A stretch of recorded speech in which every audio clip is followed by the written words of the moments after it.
Welcome to the Hospitality Maverick podcast with me, Michael Tingsar. We at Hospitality Mavericks are here to inspire leaders to create heart-centered and profitable businesses from the inside out, the kind that both employees and customers love and support. Thanks to BizSimply for sponsoring this episode as our show partner. And BizSimply is the all-in-one HR, workforce management, road and operations software designed and built by hospitality experts to make every shift run like clockwork.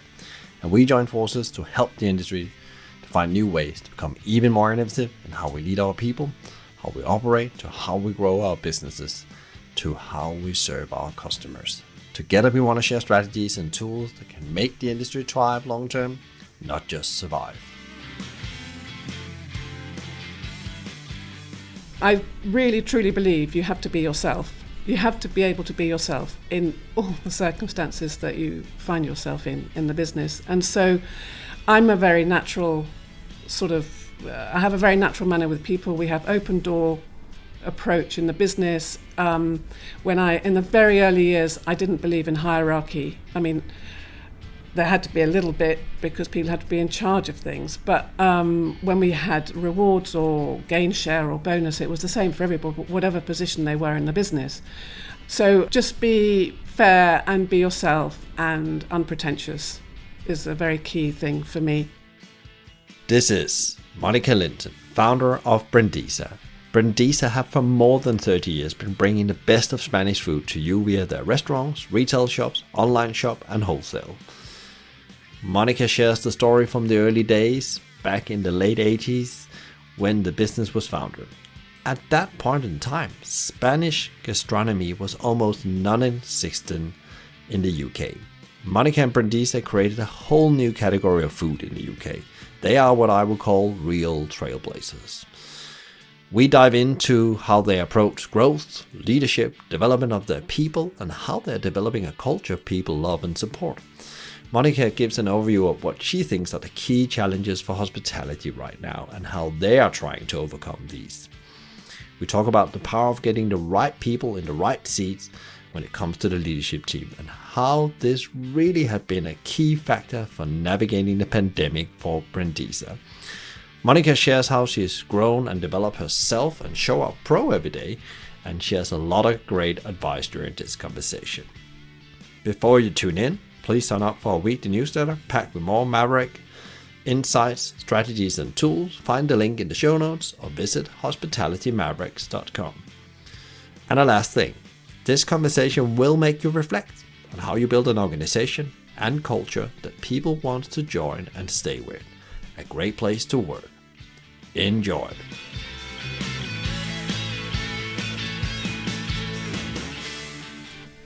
I'm super excited about today's conversation because we already been talking about some of my favorite things. We talked about pulses, we talked about food from Spain, and we talked about that actually that last time I was here in your restaurant was with my wife many years ago. We're not married at that point. I just moved to London and we had this, thing to get around Spanish food and pulses, which then have followed me the rest of the life. So we just had a good conversation about food in general in the industry. So I'm really looking forward to dive into today's conversation. So welcome to the conversation, Monika, and the show. Really a pleasure to have you here. And thank you to Ari for making it all happen. Introduction. Well, I feel very privileged to be included in your list of very, very erudite people on your podcast. So thank you.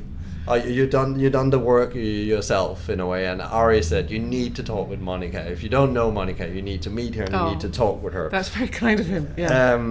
So for people that don't know who you are and what businesses you're involved in, can you just give maybe an overview and a bit of background how you ended up in hospitality and all the other elements of retail, wholesale you're involved in? Well, Brindisa started out as an importing business in 1988, which is now 34 years ago or so. And so we've been distributing and importing products from Spain of very high caliber for 30 plus years.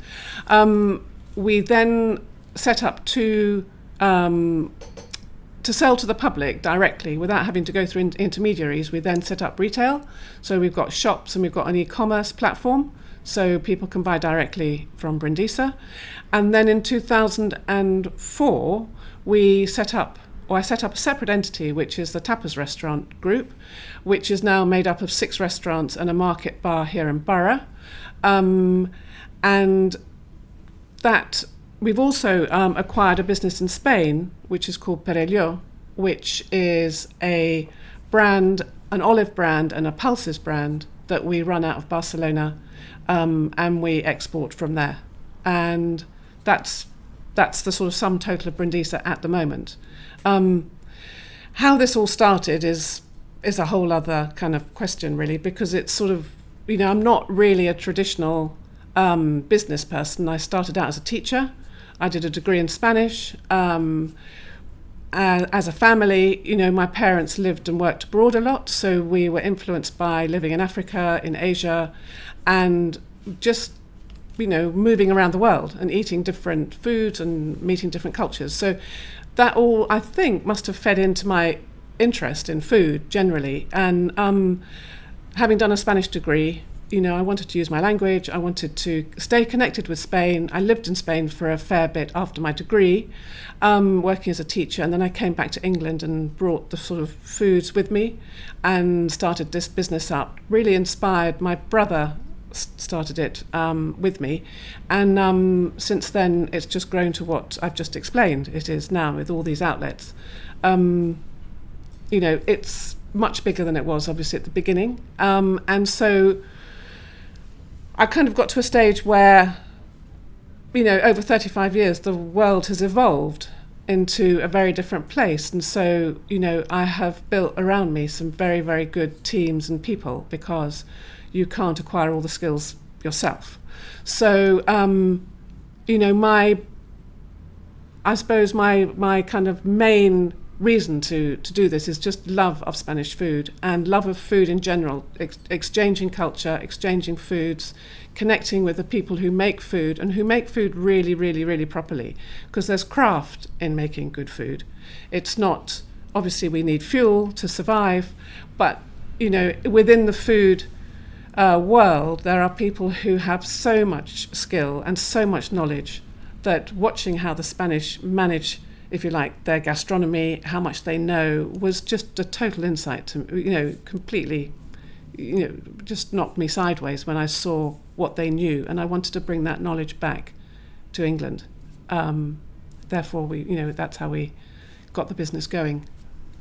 And you already allured a bit to it, but what is like the deep purpose? Because you need to have a quite, deep purpose to actually keep a business running for 35 years. There needs to be an evolving vision, but what is the purpose of, why did you set up the business and why you created all these different parts of the business? Because there must be some kind of thing you want to achieve. Yeah, well, I think the overriding principle is to bring Spanish food to creative cooks in Britain, because we bring in ingredients as well as products like cheese and charcuterie that are not just industrial products. I mean, there are really, really well crafted products that I wanted to learn how to differentiate from all these different qualities and so on. And so then bringing them over to Britain for the public to try out through professionals or directly with us, watching chefs in Britain converting some of the ingredients that we could find into really stunning dishes, or not being too dogmatic about it being a Spanish menu or a Spanish dish. These were products that in their own right were of exceptional quality. So some of the pulses that we brought over, some of the cheeses we brought over, or rice that we brought over, in their own right, they were amazing ingredients for anyone who was a really good chef and could understand what a differentiated pulse or bean might bring to a dish, or really good saffron would bring to a dish. And so the professional chef and the high-class retailers were, the specialty retailers were the people who could see what I was trying to do. And I wanted people to continue, to learn how to cook, our ingredients. So it's not just, convenience food, if you like. It was trying to challenge that message a little bit, so that people kept cooking is a key skill, and learning how to buy your food is a key skill. And so from me, right at the very beginning, I wanted us to make sure that was quite central to what we did. But at the early days, I had to use, chefs to help get that message through. So they put some of the better ingredients, if you like, the top ingredients onto their menus, often naming them, whether it was a piquillo pepper or whether it was a Julian bean or a Cantabrian anchovy. The chefs respected the quality as well, and they would communicate that through their menus. And then that helped the public and other retailers, third-party retailers across the country, recognise that we were innovating in areas where really the specialism hadn't been done. This was in the 90s. The specialism hadn't really kind of been recognised that much, and it's still growing. I love there's like different levels to your purpose as well, and you talk about that thing also. You want to give people a life skill of cooking, which the pandemic brought that that need or life skill back in a way into the forefront. That's definitely what I've observed myself, and you could even see myself cooking more than I would have done normally, and now it's become a very good habit. And I think you're so right. There's so many that lacks that skill of actually being able to know how to buy food and then cook food out of principles, not from recipes. The basic how you work with food. I really like that as well. And learning to actually taste things, because it is very subjective quality, of a product, and so not everyone takes the time to enjoy the aroma or the texture or the flavour of an ingredient or a dish. It's sort of just fuel, if you know what I mean. So, teaching that within the business, learning it myself, and then trying to communicate that as a really exciting part of one's life.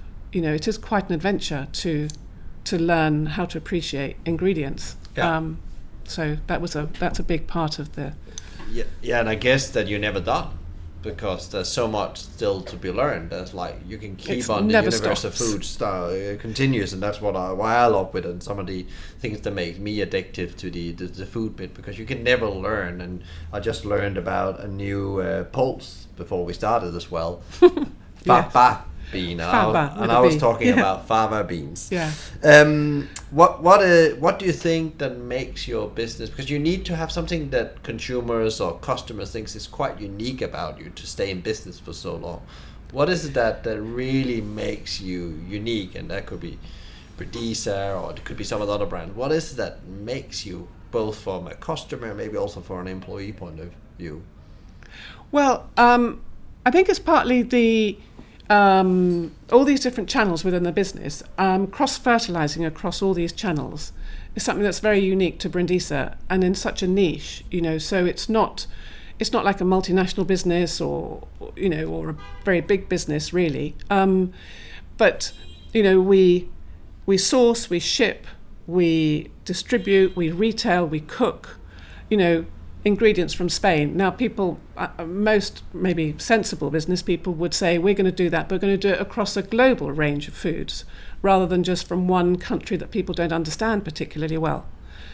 I mean, I always want to make the impossible possible, so I just, selling Spanish cheese when my first cheese was in 1990, selling Spanish cheese in 1990 in London was probably the most ridiculously difficult thing to try and do, but I was going to try and do it, and I did, and this is where we've come. It's been a long road, but we are one of Britain's most respected Spanish cheese businesses. That category within Brindisa is very important. So that's what I think is quite unique about Brindisa, in that most normal people wouldn't have chosen to do it quite like this.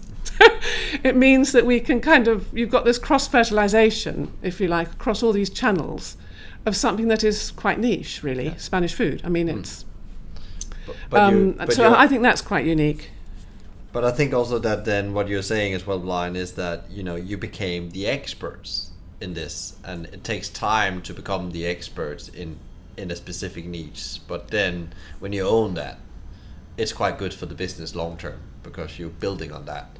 Yeah, exactly. We're building on that, and the culture is very much around, really nurturing that, really loving that subject. The business can accommodate people who might not be in love with Spanish food. That's fine now that we're bigger. But right at the very beginning, it was kind of, do you want to get on this train? It's quite good fun. We didn't really necessarily have the skills. We just learnt on the way. Yeah. But there was always a sense of like, this is a really exciting journey of discovery. There's a lot of fun to be had, working out which are the right foods, who to sell them to. In the early days, it was, that's what it felt like it was an adventure. And so I think that spirit still lives on in the business a bit, and obviously I'm still really close to the business. And one of my strongest desires has always been to share my experiences, whatever they've been, or wherever they've been. So we lived in West Africa, we lived in the Far East, we lived, I went to lots of countries on my own. Part of my degree sent me to South America, and so on. And Spain is this Brindisa exchange, if you like, between Spain and England is an extension of that, joy that I always found just seeing the rest of the world, meeting new people, eating their foods. Food brings people together, and people speak through food, so you learn so much just by, whether it's a longhouse in Borneo eating some really salty river fish that's like bony and really unpleasant. We've eaten it all, rice wine with sort of worms in the bottom. As kids, we had all of those kind of strange foods, and it was sort of part of a kind of a very special upbringing that we had. And so to me, Brindisa is just, a professional expression, if you like, of something that we were brought up with. And you've expanded the business. You already made that clear over the years, the 35 years. But as you said, we are not a global player. We are focusing. We are expert in a niche. But what is your approach to growth? Because there's always, especially in the food industry, we need to grow. We need to have 100 units. We need to have so on, so on. So this needs to happen. Well, growth has to happen, obviously. I mean, I don't resist growth. It has to be, I think one of your fellow podcasters called it elegant growth. Yeah. For me, it has to be elegant growth. It has to be growth not just for vanity, if you like. Big numbers have always rather frightened me. So I don't say we've got to do this, we've got to do that, we've got to just be like the biggest. To be the best is what I like. But to be the biggest is not the most important thing. And I would also, the way I've kind of managed it, if you like, within the business is to kind of put certain limitations in areas of the business where I feel if we were to build it too far in one direction, we'd get to a tipping point where the business would need to change and become something that I couldn't recognize personally. And then I wouldn't really want to be in charge of it.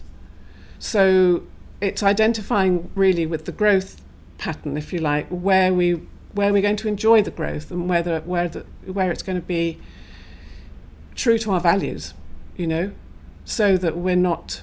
So I put certain percentages on certain channels. So if there's a channel that I think, for example, big supermarkets supply, discounted foods or whatever, that's not our place. But obviously, people do ask us. Then there are other categories where we would also potentially go, like fresh fish or fresh fruit and vegetable. Spain's got amazing fish and amazing vegetables. But if we were to go in that direction, and again, we get asked, but we just have to be really clear about which growth is healthy growth for us. And it can be growth in quality, not just quantity. It's interesting. It almost seemed like you need to create these stop doing list or KPIs of the business. The stop doing list. Yeah. Yes, absolutely. And I think it's very interesting that you say that it's like not just something you put in a spreadsheet. It's also an intuitive feel that you have what can break the business in the wrong direction, or what you would feel was the wrong direction from the purpose. Yeah, absolutely. But what does that do again? That will really, I guess, normally when I talk with people, that growth has an impact on about how you think your business in general and the philosophy behind it and how you do things. What did that mean for the way you think, your leadership philosophy across the business? And because I know Ari introduced you and said that would be a really interesting conversation because we talked about that in the US, and yeah, he said you will represent similar kind of approach as Singerman's here in the UK. What kind of approach have you taken there?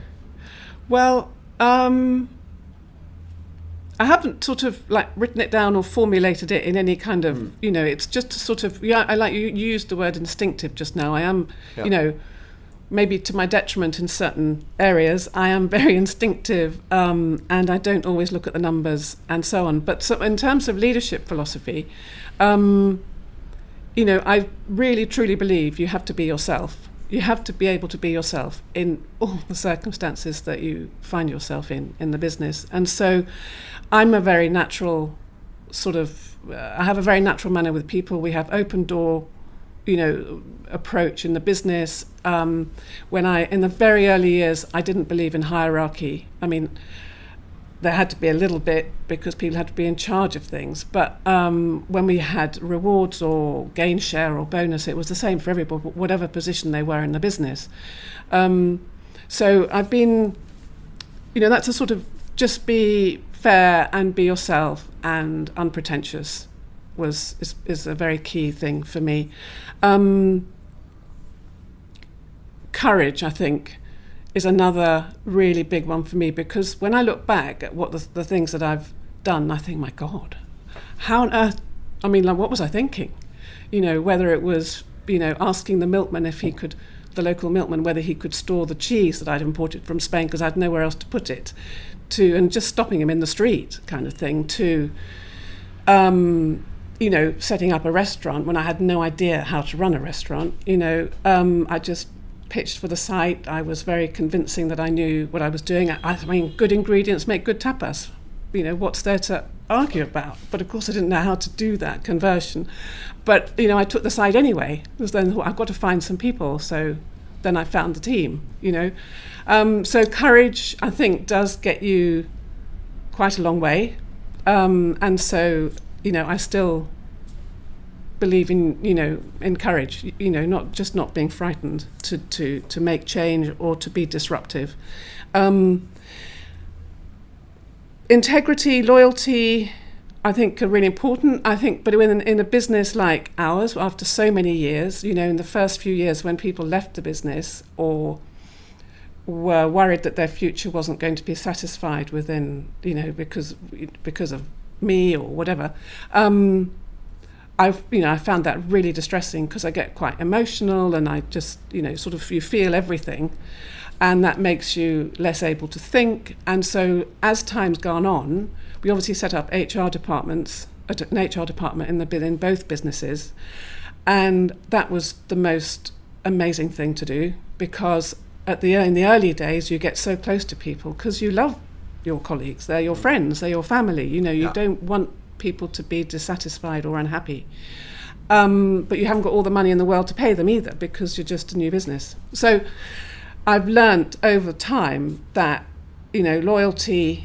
and integrity and friendship, all in the business context, are really important, but they do still need to be professional, if you know what I mean. Yeah. Because it's that's a hard balance.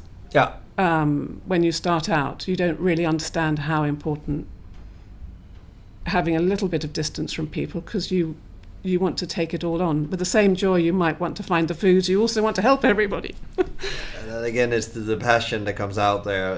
Been there myself as well, where there's no fine lines between what's job and it's the family thing. Yeah, and then suddenly it grows, and then some of them leave you for, it could be your fault. Sometimes it is, and sometimes it's not, and you spend so much time on processing that, and it's not helping you or the people that stayed. No, exactly. And also you remember in that process that okay, I'm the one that sort of started this, and I'm the bigger loser or winner, whichever way it goes. Yeah. But these guys are just it's a job and they're really happy to be on the train with you, but they've got other things to think about. They want to be able to pay their rent. They want to be able to bring up a family. They want to go on holiday. So you've got to start making the business into a really viable option for everybody as well. So anyway, that sort of, I suppose, integrity in terms of your duty to the staff to provide an environment that is appropriate, so people can make a living and, be comfortable is really important. But at the beginning, it was all a bit of sort of sacrifice, and we love it, let's just do it. Doesn't matter whether we make any money or not. But over the years, that to me is now really important. And recognition, both ways. I mean, recognition to all the amazing people I work with, and you have to do it more and more through your management structure. And then for people within the business, not just myself, but other people getting recognised as, an expert in this, or we get a prize for certain products. That sort of external recognition is also really gratifying, because, we all work really hard to make things happen. And then if, I got an award for, hard work with Spanish cheese this year. And that was really, really nice because we've worked as a business, sacrificed a lot to put Spanish cheese on the map. So recognition, and it filters both ways. If you are able to recognise people's skills and pat them on the back, and hopefully pay rewards now and again when the business is done well enough, that's just really, really, really important. You mentioned something just before around hierarchy, that in the beginning you were much into there should be almost no hierarchy, and then you put a bit of structure in place, and there's this whole movement in the moment going from I call it the Christmas tree, the top-down organization, to the bottom-up, where you involve your people in the business, and you can do that in different ways, in incentivize structures or in decision-making structures. And I don't know if you ever read the book, and you might have, because we know Ari, both of us, the great game of business in principle, where they turn around this manufacturing business that's totally in the rut to suddenly become very profitable business by removing hierarchy in principle, involving people in the business. Where are you now in 35 years down the line? What kind of approach do you have to the structure of the business? Well, we have structure because, more than we did at the very beginning, obviously, because we're now many more people. So it's a bit like we're like 120 people in Brindisa. In the restaurants, we're approaching probably 200 people, and it's very difficult to manage. And in Barcelona, we have another half a dozen people, which is sort of how Brindisa was at the very beginning. So we do need structure, and I think people often feel safer if there is a structure because they know what's expected of them. And but you've got to manage that structure, and you need the sort of the leaders or the managers to really be able to lead their teams well, and it really needs to be more inclusive than maybe traditional businesses. So the staff need to be included and consulted in decision making and development. And I think you'll find you always see where the rising stars are, or the people who are really engaged. One of the things that we did was OpenBook Finance. Yeah. So I did take staff over to Zingerman's quite a long time ago now, and I'd love to refresh everybody with it. But OpenBook Finance, which sort of links in with the book you mentioned, The Game of Business,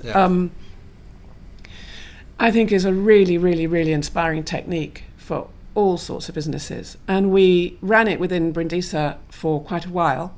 And it's just gone a little bit, like some of these things it gets a bit stale. It's been COVID, and we've had Brexit. We've all had all sorts of things that just have thrown us all into sort of disarray, and we've got like really high priorities to think about. Yeah. And we haven't really been able to put it back into the business for a few years. But I think that system is a great way of breaking down the hierarchy, because you still need it, but you don't necessarily need to behave like you might do in a traditional Christmas tree, if you see what I mean, structure. You can still be inclusive, consultative, generous, all the things that employers and managers should be anyway. But you can make sure that there's some other systems in place to make sure that people have their voice. People need their voice in your business.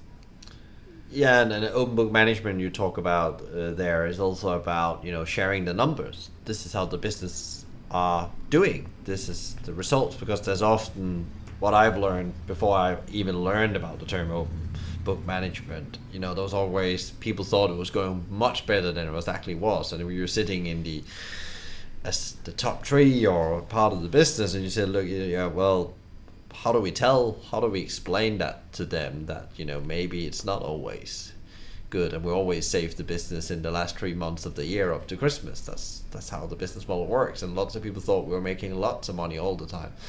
What was when you did OpenBook Management, because I think that's really interesting technique compared to the challenges that's coming up ahead, which we have to be really agile in food and move fast, that people knows where you make money and lose money in principle. What was your learning when you were doing that, and you say you want to reinforce that and put it back into the business? Well, I think I think it's just all those extra bits that people see the top line, yeah, and they think, hey, this is great. But how many people really focus on maybe the wastage? Maybe they just feel that's someone else's problem.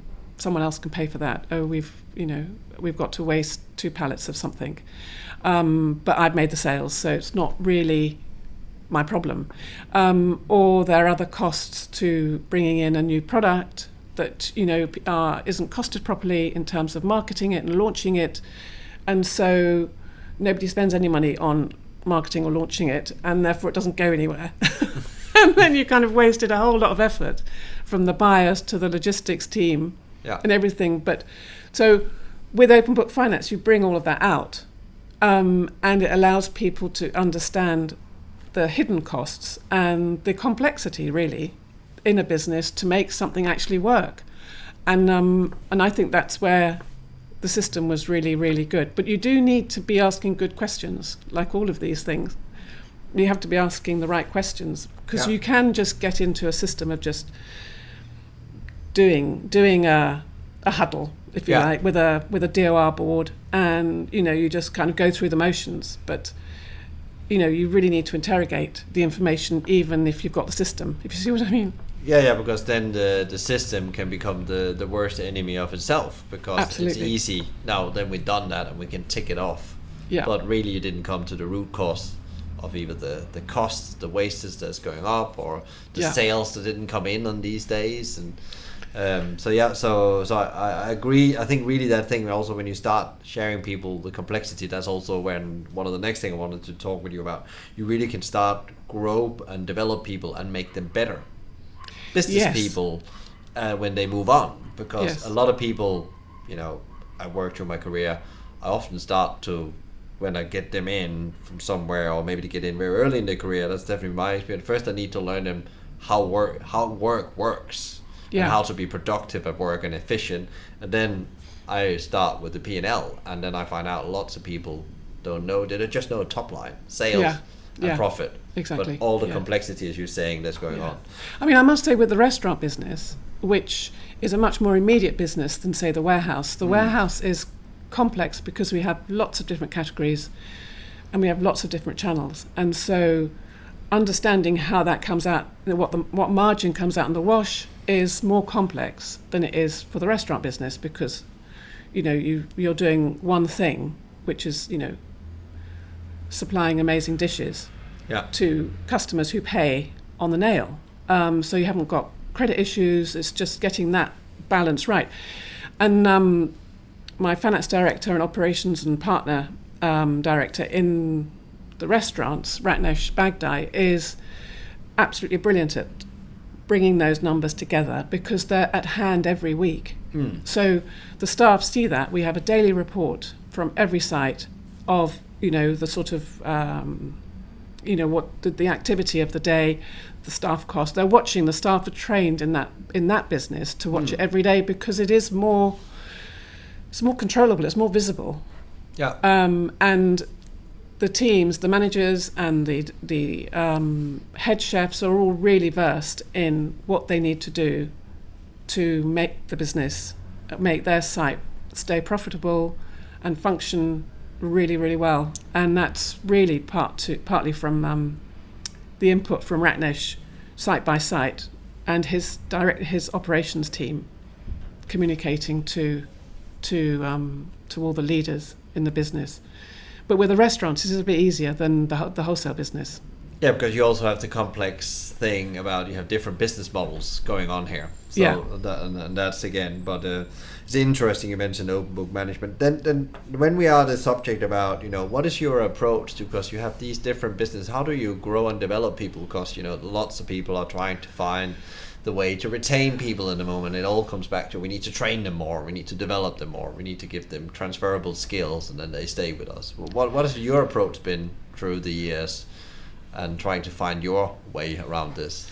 Well, it's a challenge, but we do have really good retention in all the businesses, in the retail, the restaurant group, and the warehouse. I mean, people do enjoy working at Brindisa, and each of the branches has a slightly different approach. So obviously the restaurants, I think I would say the operations team empower the staff by sharing this information really actively, daily, weekly, and then they work the budgets out together, and they're really close to the numbers.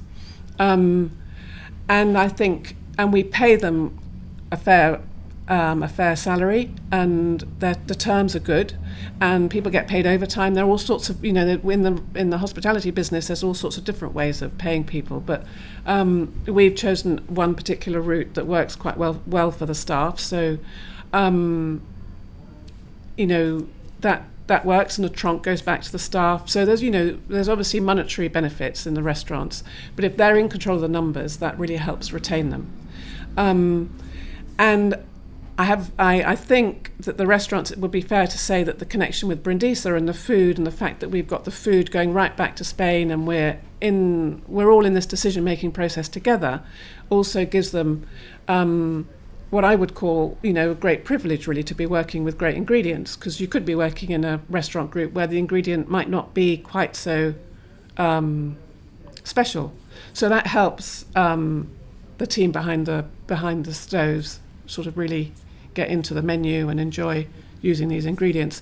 In the wholesale business, there's so many different areas of that business. Obviously, you've got operations, you've got sales. I mean, we do a lot of training, outside training for management skills and for tasting skills. We've got one of my longest standing colleagues called James Robinson, who's been in the business for a very long time, is now the training manager, and he does all the he's the food guru, if you like. And so he brings in when the new recruits come in, he's just brilliant at communicating to them about the food. My husband's now running the cheese program, and he's really, really, the cheese guru. So he is now beginning all those training sessions now post-COVID again. So there's training. We obviously share training with the restaurants as well. So we go out with from the warehouse to the restaurants to train the people there, and they really like that. And now that COVID is, we're in this new phase where we've got more freedom, we want to bring the restaurant staff down to the cheese rooms, our cheese maturing rooms, to see the warehouse in action and begin that exchange that we used to do, that is really the cross-fertilisation, you know what I mean, of the two sides is really interesting. And the other thing that we did do before COVID came about was we always did 2 trips a year to Spain. I mean, we do lots of trips to Spain, but one particular trip was a non-hierarchical trip. You didn't have to be a buyer or a manager. It was just sort of everybody and anybody who worked in the business. And we sort of I'd want 4 from the restaurant business and 4 from the distribution business, and they'd have to all be from separate departments, but not necessarily be the top of their department. And they would go out and they'd stay at my brother's farmhouse, which is in Catalonia, and they'd have 3 days there, and they'd go and visit suppliers together. They would meet each other from both sides of the business, and it would just be kind of a jolly, if you know what I mean, in that there was no agenda. They didn't have to come back and sort of fill in, do 100, an exam on Spanish food or anything like that. It was just to connect and to be in Spain. Yeah. And they really enjoyed that. And my brother and his wife were great hosts, and some of them slept in the yurt, and some would have to sleep in the attic, and some of them sleep in the bedroom. It was sort of, and there was a swimming pool, Yeah. It's just fun. And that was a really nice way to, connect people to Spain. Because we're very multicultural in Brindisa, not everybody's from Spain or England. I love you. Again, lots of the things you talk about in your training as well. There's also that this love for food and Spanish food, and you come back to the purpose and how you can actually train them in food, and they can get a connection with the food, and yet taking them there so they really understand where does this actually come from. I serve in the restaurant in London or put in a box to a client. Yeah. I really, really, really like that. If you, for everyone, the last couple of years has been madness, and especially in hospitality and food, there's still a lot ahead. But what has been like, the biggest change for the group? What is like, besides, you had to go to lockdown and opening and close, we've been all through all that, but like, has there been some kind of change within the organization you've seen that's really manifested now that you think things are getting a bit back into normal, or a new normal, or whatever we call this period we're in now? Yeah, well, I think there's a huge feeling of, I think, first of all, I think people are very tired, really, really tired. So, the teams have been amazing through COVID. The people have been absolutely unbelievable. We're sort of brothers in arms. We're all together in this. It's, they've had to take drop in pay. They've had to work harder. Obviously, we're understaffed in almost every corner of the business. But they're still fighting on. So, they're amazing teams in the crisis, and they will be amazing teams out of crisis. And I think, that seeing that with your own eyes is amazing, and that will carry us through, because I think the next year is going to be really busy, and I think we have to find a way to sort of make sure that they don't get totally burnt out, because I think the demand is going to rocket. Yeah. And that's going to be quite a big thing for us to cope with. In terms of other big changes, if you like, that have been important to the business on a more personal level, is that about 3 years ago I appointed an MD in Brindisa, and I've also got an MD at the restaurant group, Ratnesh, that I mentioned. So I've got Heath Blackford and Ratnesh Bagdai, and these two gentlemen, I call them, have absolutely transformed my life, in that they have taken on the business, they control the business, they watch it really closely, and we have set up in Brindisa Wholesale, we set up an external board that's very, very balanced, and we've got 2 externals on it, the directors. We've now got my husband, who was never on the board before, and for me personally, that's one of the biggest changes ever, to have 8-9 individuals across the 2 businesses, because we've got 3 directors in the restaurant business as well, has just made me, I can sleep, I can rest, I can think about the business, I can enjoy the distance I have from the day-to-day and help think about things for the future, and I can contribute in a way that, when it's growing and it's all like all hands on deck and it's all sort of like rush. Do you know what I mean? So that's been one of the biggest changes, to have a very established and very competent, very devoted team of key directors. So when Brexit came and then COVID came, we all worked together, as we did with everybody else in the business. But with these guys watching the key things, I felt so much safer. Yeah, and I guess also not alone.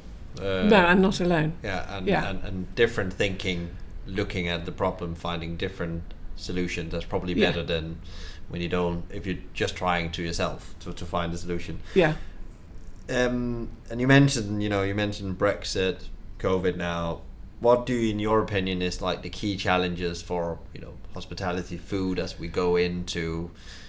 I'll be careful to use the word post-pandemic because I really don't know, but that's what people call it. But the new period, the new phase of all this. Well, I think for the restaurants, it's going to be staffing up and skilling up for what's likely to be a very big summer. That's probably the biggest issue for the restaurant group. And at the same time, in the wholesale business, because obviously we sell to a lot of restaurants through the wholesale business. So we watch from a distance what's happening across the country, if you like. So we'll be watching everyone else having issues with their staffing. For the wholesale business, in terms of Brexit, we've got higher costs all the time coming in. The whole impact of Brexit, who knows if it was by design, but it's been so staggered that maybe the full impact is just not really visible yet. And maybe for the government that's been helpful because they haven't had all the big drama happen in one go.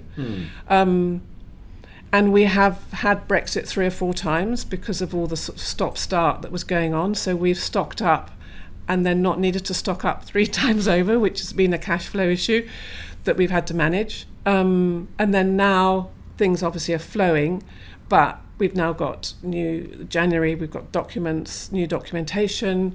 Some suppliers didn't make it onto the lorry.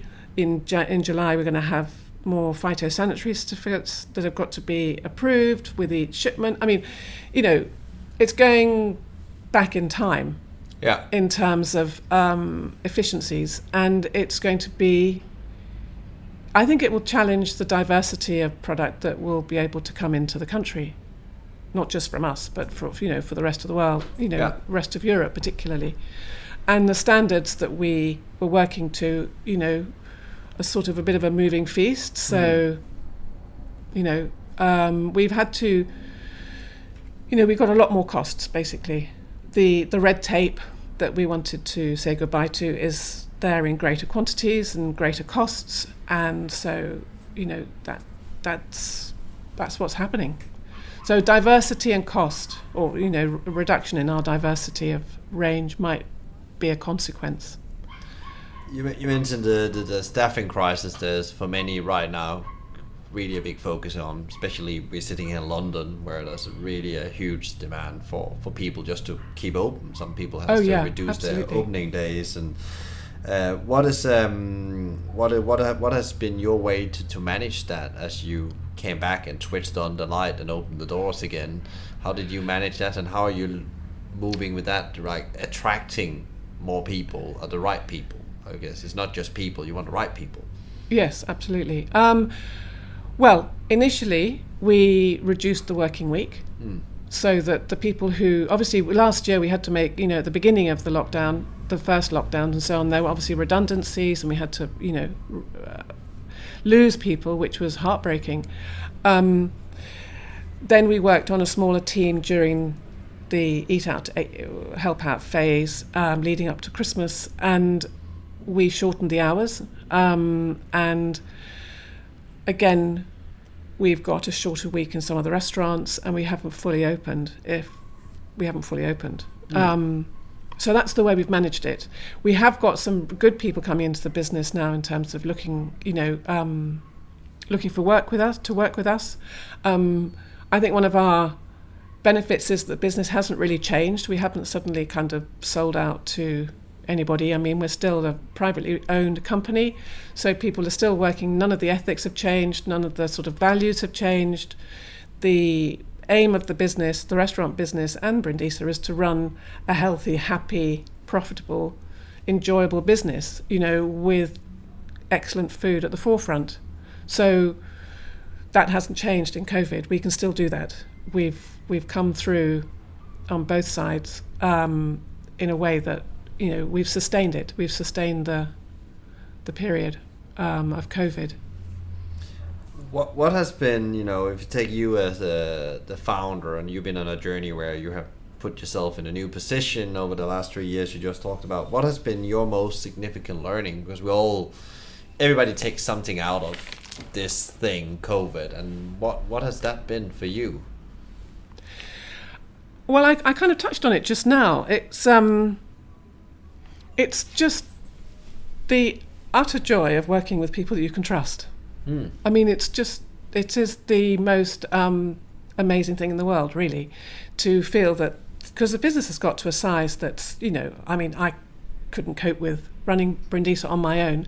And so watching, just working with people that you trust is, something that is really, really the best gift, really. So, yeah. And I think COVID has proven that, because, people have had to come together in really dire circumstances to, manage their own personal challenges with family and friends and all sorts of things going on, but also just work so hard and devote so much energy and time to the business. So all across the structure, all the teams have just put in so much, and that we've lost some people on the way, obviously in the restaurants because they had to close, but those who are with us and those who are in key positions who have led their teams well, I trust all of them. And to me, COVID has made that trust even deeper, if you like, than it was before.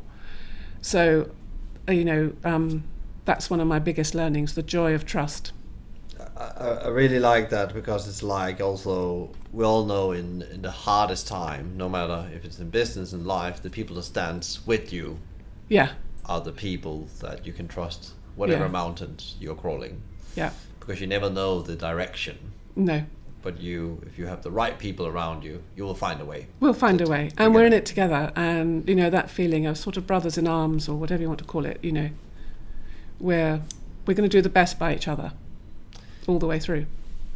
Talking about people and having the right people around you, but who has been most influential to you? The top 3 people that's been most influential to you on this amazing entrepreneurial journey you've been on? Well, it's such a difficult, I find it quite a difficult question, because obviously Brindisas had so many different phases. So when you ask me that question, I go right back to the very beginning. Obviously, there are people right now who are key partners and, who inspire me every day. But right at the very beginning, people who sort of, I suppose, inspired me to do what I wanted to do, if you know what I mean. One was Deborah Madison. Now, she's a chef in San Francisco. She, I think she's retired and lives in Santa Fe, and I have stayed with her once way back. But I met her on a symposium in Spain with, it was Deborah Madison, Colin Spencer, who's a great writer, and Tim Lang, who's Professor of Food Policy at the City of London. And Deborah was just incredible, because I hadn't really appreciated how incredible vegetarian food could be. She was so excited about beans. She has a book that I have used every day of my life since I met her, the Greens Cookbook. And she also taught me that sort of dream of, growing food and putting it in a restaurant. You can get food from field to fork. And so controlling that journey in Brindisa in a way that we do now, I'd never really heard of that before. So Deborah kind of planted that seed for me to kind of follow that path in some way. And Tim Lang, who's, incredibly, I could listen to Tim all day, every day of my life. He's so brilliant on everything to do with food, from the politics to, the sociological impact of whatever. And he's just got so much knowledge. He just said to me, at that time, just stick in your niche, Monika, just stay in your niche. don't leave it. Stay there. Specialise, because the world's big and it's going to get bigger. So just stay in your place. And those were two very important early influences, if you like. And the other one, I have to go back to that circle of friends of Ari, Randolph and Anita.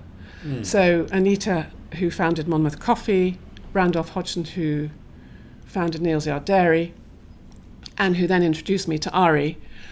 And then I saw Ari's business, and I just, that circle of friends, it's just so productive and so positive and so transparent, and so there's so much energy in their exchange that I was just overwhelmed by that. And it's sort of, the way Brindisa, we can't emulate Zingerman's, but we've got these interconnected channels, if you like, a little bit like Zingerman's have their community of businesses. So it's a sort of connectivity that I really enjoyed. And it took, I don't know if in the early chapter in the book, I explain about my grandpa, my opa in Malawi, and how he taught the Malawians how to grow rice, and then he set up he taught them how to grow it, and then he built a mill so they could mill it, and then he built a little department store in the middle of the countryside so people could get their rice, but they could also get their sardines and their needles and their cloth. And so, it's just, I suppose, that crossing over of channels and, I just trading, if you like, facilitating service and trade, which Zingerman's does, and obviously in Michigan, and I just thought Anita and Randolph's two businesses were so different yet so aligned in their thinking and their approach to business. So they've been, and they very, very kindly welcomed me to their home way back in the early years when I wanted to sort of say, I don't know what to do about this. What should I do about this? They were very, very helpful and very generous. Yeah, and a very counterintuitive way of thinking business still in the world we live in today, where it will be more relevant, I think, in the years to come. And I said it many times, people they haven't looked into these businesses. A lot to learn for them, and yours as well, because you've been tapping into the way they do things as well. Family are obviously unbelievably important, and I do, in the sort of introduction of my book, I mention family quite a lot, because my opa was inspirational and my other granddad was inspirational too.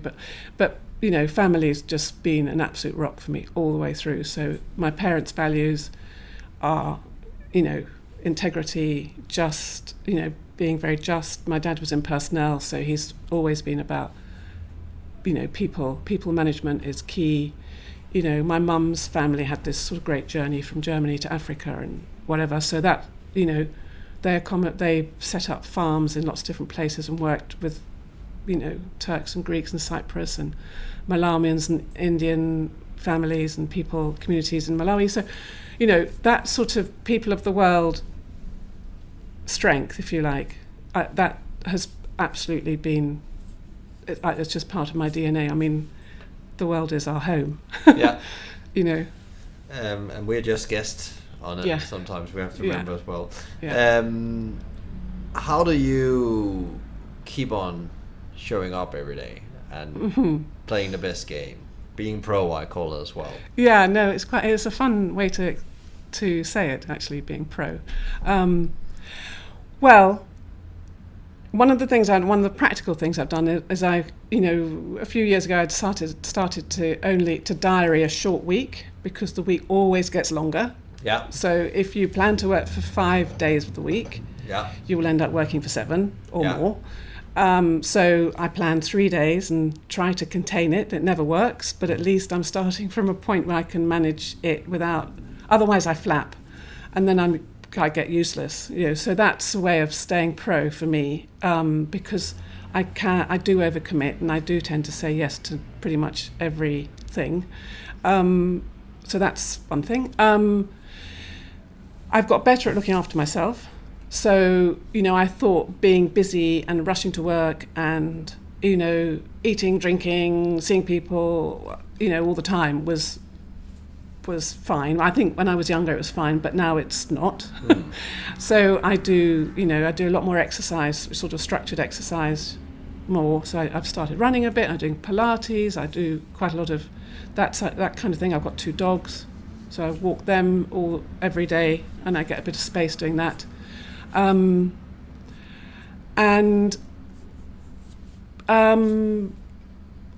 of the other things that changed, one of my colleagues years ago sort of said, Monika, I think you should get a PA. There are 2 things actually. He said 2 things. He said, one, you need a car that works, and you need a PA, because you're not going to get very far, with this growing business if you don't have both of those things. So I have had, an assistant for, how long now? Maybe 8 years or so. But obviously they've become totally invaluable all the way. They started out being brilliant, and they're still brilliant. So that really helps take the panic, if you like, out of my sort of voice. Sometimes I kind of accelerate at a pace that I can't keep up with. Yeah. So that's brilliant for me. Yeah, and I've been in dialogue with your assistant Ava, and she's been brilliant. She's incredible. Yeah, I would hire her. So. Yeah, you're not having her though. So and I mean, I don't know if this is staying pro or not really, but I have 2 incredible children, 23-year-old son and a 21-year-old daughter, and they centre me, and that's kind of staying pro or not, I don't know, but obviously. My husband and my 2 kids, family, my own family, they just centre me. Yeah. Which is brilliant. Yeah, and you need all these elements. You talk about how you manage things and time and so on, but you also need your base in a way to feel grounded, no matter how successful you are in business. Exactly. What top 3 advice would you give to fellow leaders out there that's listening in here and think, Monika must have some golden tips to what we should be doing to move our businesses or make it better? What would your top 3 advice be? Well, one of the first one I thought of, which is one I struggle with the most, really, is focus. Because there's so much lovely food out there, but you have to focus. And when we had a restructure, when there was the recession in 2008, 2009, we had to restructure the team, and we had to lose some really valuable people. And after that, I was sort of emotionally absolutely sort of, exhausted. And you feel quite empty after a process like that. And I just remember thinking, I can't carry on with this business because I don't know what we're doing anymore. I just don't know. And so that's when I signed up to do the visioning course, and I sent myself over to Michigan on my own, and I did the visioning course at Ari's school, and that helped me refocus. And so guiding principles, mission, values, visioning, all of those are tools to help you stay focused. So if someone comes to me and says, let's have this bonkers product in the business, I'll just say no, but you kind of, that focus is what you need to be able to keep going. Otherwise you will spread yourself too thin. Yeah. The other thing I would say is, remember, you can say no. Yeah. Because I don't. But I've learned to say no more and more. Yeah. And it's a really nice thing to say sometimes. So I would just say to people, again, it's a bit like staying focused, but it's really fine to say no to opportunities, or to whatever it might be, another product or another service from outside. So the other one was nurture your people. And just love your people. You need your people, and they need you. I mean, it's a 2-way street. And we all, whether it's me or whether it's them, it's not me and them, it's us. We all need to feel trusted and relevant and valued and wanted, and noticed. Yeah. So nurture your people is absolutely vital, and you need the HR to structure it but you need lots of cuddly bits as well. Yeah. You know, softer bits like. You know, at Brindisa, the warehouse anyway, we do birthday cards for everybody. Everybody signs it. You know, if it's Brindisa's anniversary, I try and get, you know, a really nice donut for everybody. I mean, those things, those are little things, but, you know, I have to do those things for myself, and so we'll do it for everybody. And that's, I don't know, yeah. So I would say focus, remember to say no, and nurture your people would be my 3 things. Apart from look at the numbers, which I'm really bad at doing. Well, that's also focus.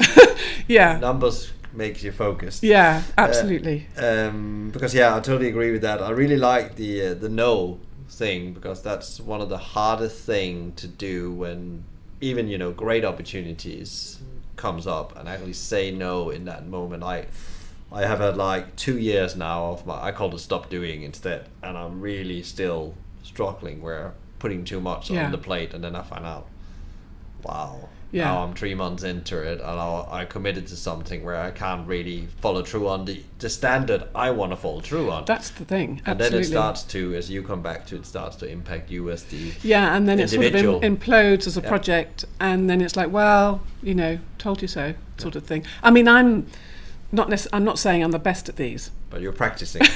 Right. Yeah, and that's as important as well. Is there any way that, you know, if you just a quick advice in the end here, a way of saying no in a good way? Have you learned to say no in a good way? Because often people feel that it's that thing as saying no in a good way that's hard. I think it's important to validate the person's offer. Yeah. And say that's a great idea, or that's very generous of you to think of us needing that. But right now it's not the right time, so I think you need to validate the offer and, you know, be graceful in that, you know, even if it's a completely inappropriate offer, you should still be polite and sort of validate it and be appreciative of it and say it just doesn't suit us as a business because we're going in a different direction or whatever it is. Good. Monika, that's a really good advice. I always ask this in the end. What is the one question you would have liked me to ask you, but I didn't, and what would you have answered? Oh, right. Yeah. Well, I would say the question I would have liked to have been, one of the ones I would have liked to have been asked would have been, why are small producers so important to Brindisa? Or artisan producers? And because that is sort of where we started out, and that's our heritage. And the reasons why they are important to us is that because it sort of goes against the grain to want to sell less. Yeah.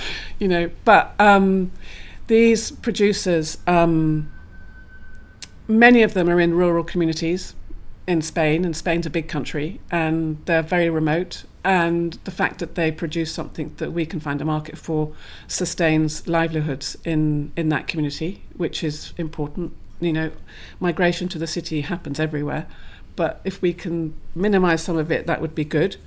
It also preserves breeds of animals or varieties of plants that we need to keep going. We need to keep our library of, you know, varietals going, whether it's rice or whether it's beans or whether it's peppers or whatever it might be.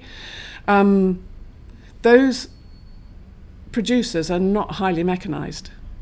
So the craft and the skill that the people have that make these products is really high level skill. You know, they do it by hand, whether it's picking saffron by hand, and then you know, it's all they all sit in a, you know, round a table, the mountain of crocuses. They hacer la monda, what it's called, which is take the stamen out of the flower, and then they chat as they do it. The ladies are brilliant at it. They've got stained fingers from doing it so many hours, but you know, they exchange stories. It's community as well as skill, and it holds neighborhoods and communities together. So I just think it just raises the quality of people's work, being able to work like that in a less mechanized or totally unmechanized environment. And we need to keep that going for as long as possible and preserve these skills. So that's why we love those products. They're harder to sell than industrial products or commoditized products. Yeah, and it's counterintuitive again that normally if you look at it as a business case, you think that's a bad business idea, but it doesn't have to be. And and that was a great question. I didn't ask you, and a great answer. And the taste comes through. You know, if you're does. sensitive to taste and aroma and texture, it's worth paying the price for an artisan product. Yeah. Where can people find out more about you, the business, online? Where can people go and look? We'll put some links in the show notes as well, so people can find you guys.